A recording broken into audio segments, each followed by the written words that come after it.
Plus news 2026 Tamil Nadu சட்டமன்ற தேர்தல் சிறப்பு செய்திகள். தமிழ்நாடு சட்டமன்ற தேர்தலுக்கான அறிவிப்பை இந்திய தேர்தல் ஆணையம் வெளியிட்டுள்ளது. வேட்புமனு தாக்கல் மார்ச் 30 தொடங்கி ஏப்ரல் 8 வரை நடைபெறும். ஏப்ரல் 9 வேட்புமனுக்கள் பரிசீலிக்கப்படுகிறது. ஏப்ரல் 11 வேட்புமனு திரும்ப பெறுவதற்கான கடைசி நாள். தமிழ்நாட்டில் வாக்குப்பதிவு ஏப்ரல் 23 நடைபெறுகிறது. Tamil Nadu, all 234 assembly constituencies will go for poll on 23rd of April. வாக்கு எண்ணிக்கை மே 4 அன்று நடைபெற்று முடிவுகள் அன்றைய தினமே வெளியிடப்படுகின்றன. இந்த தேர்தல் முடிவுகள் மாநிலத்தின் அடுத்த முதலமைச்சர் யார் என்பதை தீர்மானிக்கும் முக்கியமான தேர்தலாகும். தமிழ்நாடு உட்பட 5 மாநிலங்களுக்கு தேர்தல் தேதிகள் அறிவிக்கப்பட்டுள்ளன. தமிழ்நாட்டில் ஏப்ரல் 23 அன்று வாக்குப்பதிவு நடைபெறுகிறது. கேரளா, பாண்டிச்சேரி, அசாம் மாநிலங்களில் ஏப்ரல் 9 வாக்குப்பதிவு நடைபெறுகிறது.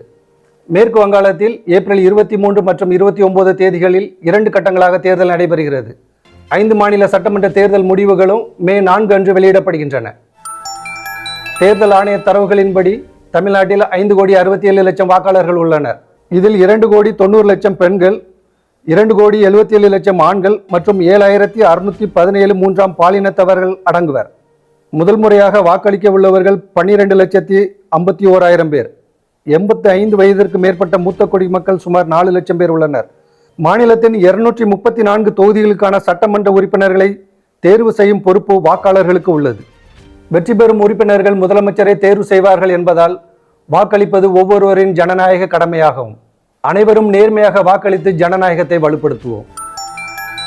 இதுபோன்ற தேர்தல் செய்திகளை தொடர்ந்து தெரிந்து கொள்ள பிளஸ் நியூஸை பின்தொடருங்கள்.